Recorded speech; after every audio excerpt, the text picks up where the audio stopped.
à tous, j'espère que vous allez bien. Bienvenue dans cette vidéo. Je vous invite à aller vous faire votre meilleur café, thé, matcha et juste à vous laisser bercer par finalement ce long monologue que va être cette vidéo.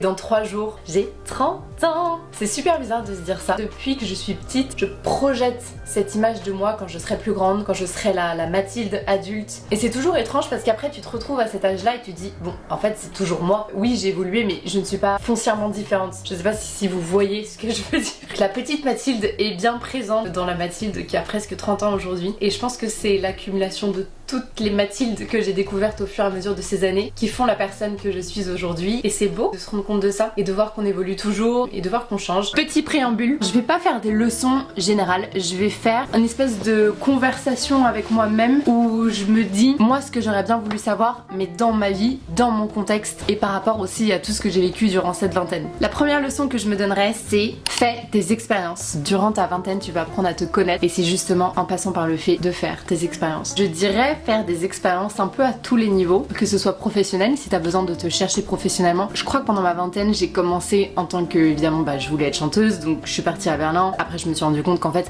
je voulais pas devenir chanteuse d'opéra parce que c'était là-dedans que je m'étais lancée. Du coup j'ai décidé d'aller à la fac à Bruxelles. On va savoir pourquoi j'ai décidé ça. Je crois que j'ai voulu faire un petit peu comme tout le monde et me dire que avoir un diplôme ça allait me rassurer. Évidemment ça ne m'a pas plu donc j'ai arrêté. Au niveau professionnel j'ai fait plein d'expériences. Babysitter, le service, j'ai travaillé dans des call centers et j'ai fait de la vente dans la rue. Pire idée du monde, c'était horrible surtout en plein hiver. Fais tes expériences dans la limite de la sécurité. Je n'irai pas plus loin. Vous m'avez comprise. Deuxième leçon, tu vas faire des erreurs et c'est ok. La vingtaine, je dirais que c'est limite fait pour faire des erreurs. Tu vas prendre un chemin et puis tu vas te rendre compte que c'est pas le bon. Tu vas te casser la gueule. Ça fait partie juste du processus d'évolution, de la connaissance de nous-mêmes. Sois tolérante envers toi-même. Tout le monde fait des erreurs. Il est jamais trop tard pour rectifier le tir. Tout passera avec le temps. Donc arme-toi de patience, de tolérance envers toi-même. Accepte le fait de faire des erreurs. Troisième leçon, la communication. Ouh là là. Alors ça...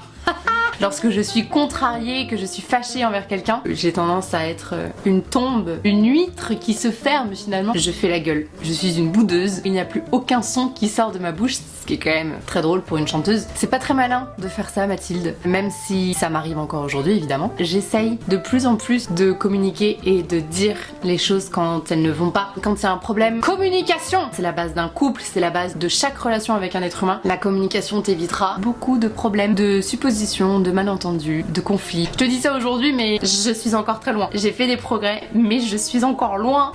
Quatrième leçon, arrête d'être rancunière. Ça va un petit peu avec la communication. La vie est trop courte pour s'emmerder à se ronger intérieurement et à complètement couper les ponts avec une personne si t'estimes que cette personne devrait faire partie de ta vie. Et si tu t'es engueulé avec quelqu'un, take the high road, va vers cette personne et une fois de plus, communique. Cinquième leçon, ne sois pas trop naïf. Ça fait partie du chemin d'évolution de faire des erreurs comme j'ai dit plus tôt. But still, si t'as un doute, parle-en à tes proches. Mais ne sois pas trop naïf mon petit. J'ai été naïve, ça m'a coûté gros. Il m'est arrivé quelque chose en début de ma vingtaine qui a été vraiment une expérience traumatisante. Ça fait aussi la personne que je suis aujourd'hui donc that's fine. Ce qui m'est arrivé, peut-être que j'en parlerai un jour sur YouTube. Je sais pas si je suis encore prête pour être très honnête avec vous à en parler.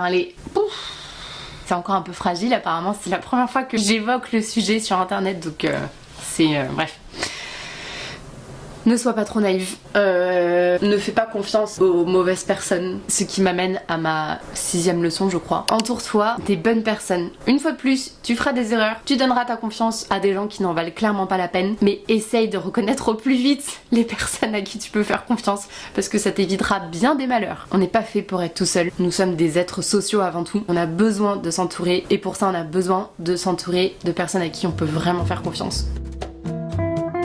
Peu importe le nombre de gens, si tu peux compter sur tes doigts le nombre de personnes à qui tu peux vraiment faire confiance, that's totally fine. Trouve les bonnes personnes. 7e leçon, fais du sport. Bouge ton corps. Ne pense pas que tu auras toute ta vie, que ça va, t'as 20 ans, t'as pas besoin encore de bouger, tu feras ça un petit peu plus tard. No, no, no, no, no. C'est maintenant que ça se joue. En réalité, ça se joue même à l'enfance. Donc ne perds pas une seule seconde. Le sport fait partie intégrante d'une bonne santé mentale. Sois curieuse en sport. Par exemple, hier, j'ai fait un cours de boxe. 2 semaines avant, j'ai fait un cours de pilates réformeur. Il y a 1 an, je me suis mise à la course à pied. Pendant 2 ans, j'ai fait de la musculation et j'ai fait des compétitions et j'ai fait des championnats d'Europe et c'était génial. Et toutes ces activités sportives m'apportent tellement de discipline dans ma vie et surtout c'est un échappatoire énorme. Je sais pas, à ça je pense, à moi qui pense tout le temps à la réalité de la vie. Ça te connecte dans l'instant présent et ça t'apprend à endurer la souffrance. Et on ne sous-estime pas le pouvoir de la marche à pied. Va faire entre 7 et 10 000 pas par jour. C'est l'activité sportive la plus facile et qui apporte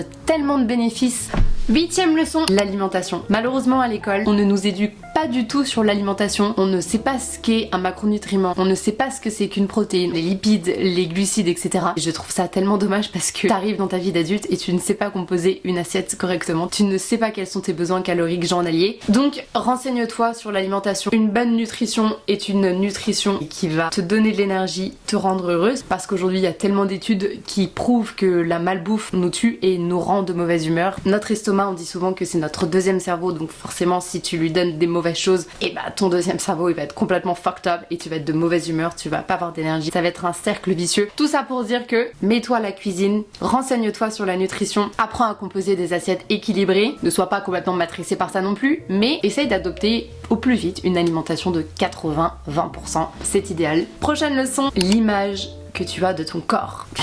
Alors ça peut être carrément un sujet pour une autre vidéo. Ne sois pas trop dur envers toi-même. Si tu fais du sport, si tu t'alimentes bien, essaye de voir que tu es atteinte de dysmorphophobie. T'as toujours ce truc de, t'as l'impression que t'avais un certain corps et en fait quand tu regardes les photos tu te dis mais en fait j'étais pas du tout comme ce à quoi je pensais. Qu'est-ce qui m'arrive? Mais j'étais folle. Et c'est ça la dysmorphophobie, c'est de se voir d'une façon complètement différente de ce que l'on est vraiment. C'est fut le cas pendant tout le début de ma vingtaine. Aujourd'hui je ne suis plus atteinte de dysmorphophobie, mais ça a été le cas pendant vraiment longtemps dans ma vingtaine. Bon voilà, essaye de pas trop te formater par rapport à tout ce que tu vois sur les réseaux sociaux. Fais tes activités sportives et une alimentation 80-20 parce que tout ça, ça aura un impact sur ta santé à long terme. Tout ça, c'est des points de vie que tu gagnes pour une vie en bonne santé sur le long terme. Donc une fois de plus, ne pense pas que c'est parce que t'es au début de ta vingtaine, que t'es au début de ta vie, que tu t'en fous, tu prendras soin de ta santé plus tard. No, no, no, la santé ça commence maintenant. Et oui, tu peux quand même sortir, et oui, tu peux quand même aller boire des verres et te faire des bons restos et manger un peu plus gras, salé, sucré de temps en temps. Mais au fond, essaye vraiment de penser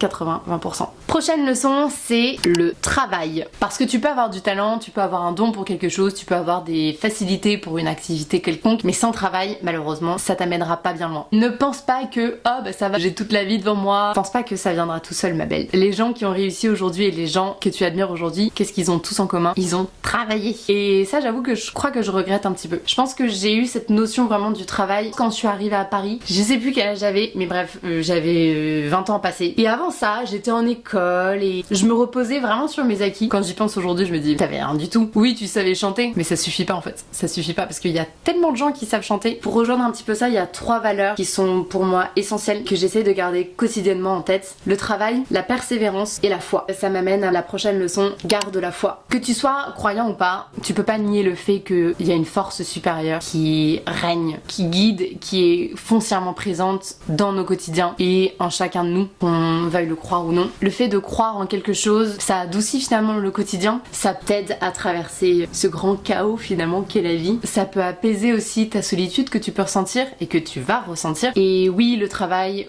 ok, la persévérance, d'accord, mais parfois il y a des choses qui nous dépassent et qu'on peut pas toujours comprendre. Dans ces cas-là, j'aime me dire que ça relève de quelque chose bien plus grand que moi. Rien que le fait d'en parler, ça me, je sais pas, ça me bouleverse. Et enfin, la dernière leçon, passe du temps toute seule. La vingtaine, c'est vraiment une décennie qui est là pour apprendre à se connaître. J'ai fait 50 colocations avant d'habiter toute seule et les premiers mois de cohabitation avec moi-même étaient très difficiles. Ça m'a fait tellement bizarre de me retrouver seule du jour au lendemain. Être face à soi-même, je pense que ça a été l'une des choses les plus difficiles à apprendre à faire, encore aujourd'hui parfois. Quand tu penses que t'es ok avec toi-même, en fait après on te remet dans un autre contexte et alors là t'es complètement perdu, comme c'est actuellement le cas pour moi à Londres si vous avez vu ma dernière vidéo. C'est en apprenant à te connaître que tu pourras vivre une vie épanouie avec les autres. Donc voilà, passe du temps tout seul.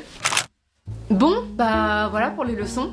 Pour conclure cette vidéo, je pense que je suis fière de ce que je suis devenue. Oui, j'ai fait beaucoup d'erreurs, oui, je me suis cassé la gueule. Est-ce que j'ai fait tout ce que j'avais imaginé faire? Non. Mais est-ce que j'ai fait aussi des trucs incroyables que jamais j'aurais pensé faire? Oui, je suis heureuse de commencer cette nouvelle décennie de la trentaine parce que je me sens plus aguerrie. Finalement, je me connais beaucoup plus qu'au début de ma vingtaine. Ne serait-ce qu'avec cet élément-là, je sens que je vais être plus épanouie que pendant ma vingtaine. Aujourd'hui, je sais ce que je veux, je sais où je veux aller, je sais avec qui je veux être, je sais ce qui me fait du bien, je sais ce qui me fait pas du bien. Je suis entourée des bonnes personnes, j'ai l'amour de ma vie à mes côtés.